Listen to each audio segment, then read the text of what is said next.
Buddhist philosophy is intensely practical and in a very physical way. In this podcast, I'm going to explain how you can use your hot yoga practice to deepen your understanding of Buddhist ideas.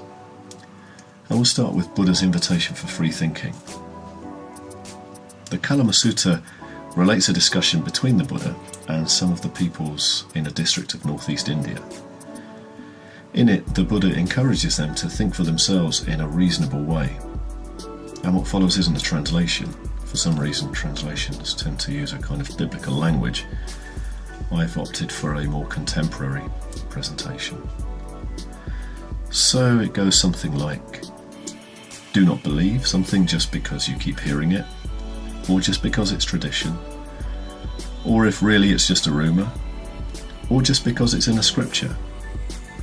Don't believe something if there's no evidence, or just because everyone takes it as true all the time without ever really checking, or just because it sounds reasonable. Don't believe something just because people have pondered it for a long time, or just because the person telling you seems very clever, or even just because the person telling you is recognised as a teacher. Research, inquire, and think for yourself. When you can justify that a teaching is good and won't lead you or others to harm, when you can see that wise people praise the teaching, when it's clear to you that following the teaching leads to benefit and happiness for everyone, then stick to it and follow the teaching very carefully. And this is very applicable. In Yoga Fury classes, we often teach simple sequences, and the teacher will call attention to key body actions.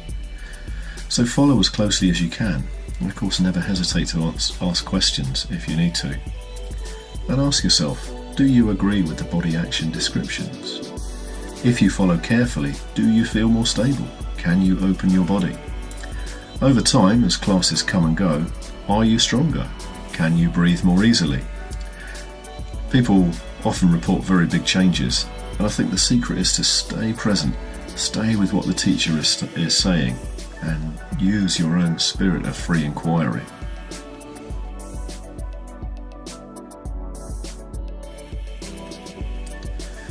The Buddha taught that people are reborn over and over again until they bring about a very particular transformation in themselves. And it's a question that people have often pondered.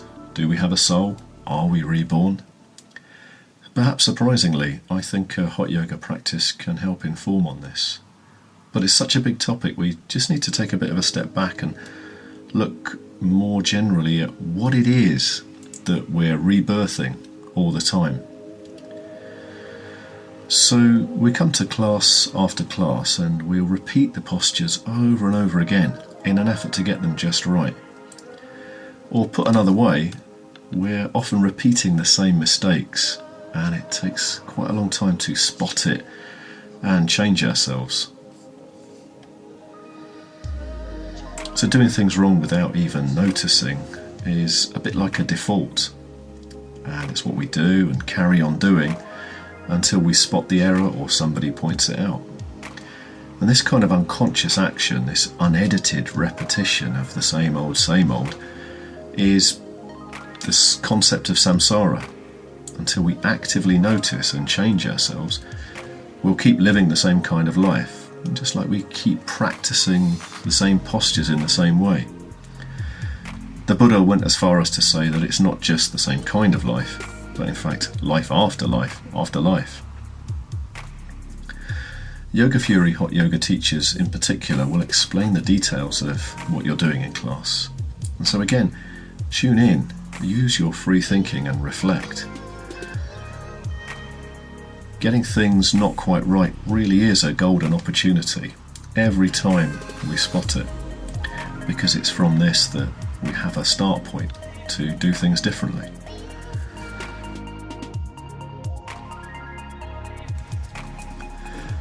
Okay, finally I'd like to turn our attention to the iconic Buddhist phrase, form is emptiness. And you might ask yourself, well, what does that mean? And of course you can look it up on the web. There's a lot of hardcore philosophy out there. I'm not sure that that's really the way to find the answer. Again, for me, physical movement can make this feel real, rather than trying to just get your head around it. And in this sense, your Yoga Fury hot yoga practice will be your classroom. But anyway, I'll explain what I mean. Our teachers do describe the postures very clearly, as I've already said, but they'll flow the postures one into the other to take you through lots of movement transitions.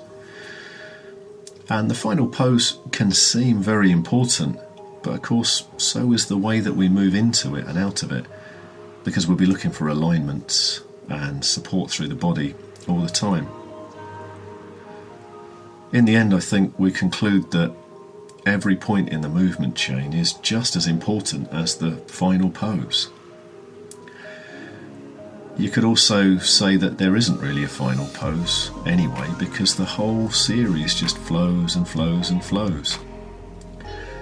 I guess there are times when we slow the movement down and the teacher will say something in Sanskrit, kind of label that moment. But you could go as far as to say there aren't really any postures. There's just movement and labels.